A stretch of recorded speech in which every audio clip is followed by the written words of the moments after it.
शासनाच्या योजनांची प्रभावी अंमलबजावणी करा. आमदार राजकुमार बडोले. कृषी विभागाच्या योजनांचा आढावा बैठकीत अधिकाऱ्यांना दिल्या सूचना. Bharat Ratna doctor M S. स्वामीनाथन यांच्या जयंतीनिमित्त तहसील कार्यालय सभागृह सडक-अर्जुनी येथे शाश्वत शेती दिन आणि कृषी विभागाच्या विविध योजनांच्या आढावा बैठकीत आमदार तथा माजी मंत्री राजकुमार बडोले यांच्या अध्यक्षतेत संपन्न झाले. या बैठकीत आमदार बडोले यांनी शाश्वत व पर्यावरणपूरक शेती पद्धतीचे महत्त्व अधोरेखित करत सांगितले की शाश्वत शेती ही शेतकऱ्यांचे उज्ज्वल भविष्याचा मार्ग आहे. त्यामुळे शासनाच्या कृषी योजनांची प्रभावी अंमलबजावणी करणे ही काळाची गरज आहे. आमदार बडोले यांनी उपस्थित अधिकाऱ्यांना सखोल नियोजन करीत सर्वसमावेशक कार्यपद्धती अवलंबण्याचे निर्देश दिले.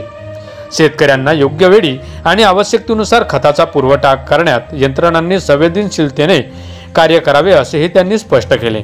योजनांच्या अंमलबजावणीत ग्रामपंचायत आराखड्याला महत्त्व देत त्यात आवश्यक बाबी समाविष्ट करणे गरजेचे असल्याचे सांगितले.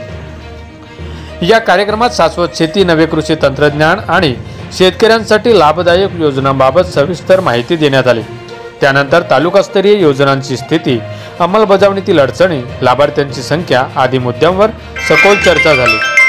या कार्यक्रमात पंचायत समितीचे सभापती चेतन वडगाळे, जिल्हा कृषी अधिकारी निलेश कनकडे, तहसीलदार इंद्रायणी गोमासे, उपसभापती निशा काशीवार, कृषी उत्पन्न बाजार समितीचे सभापती डॉक्टर अविनाश काशीवार, जिल्हा परिषद सदस्य कविता रंगारी, सुधार हांगडाले, शैलेंदर कापगते, शिवाजी गाणे, वर्षा सहारे, दीपाली मेसराम, सपना नाईक, उपविभागीय कृषी अधिकारी रुपेश मेसराम, तालुका कृषी अधिकारी लांजेवार, वन परिक्षेत्र अधिकारी मिथुन तरोणे तसेच ग्रामपंचायतचे सरपंच व अधिकारी उपस्थित होते. माझा गाव माझी बातमी, सडक-अर्जुनी, गोंदिया.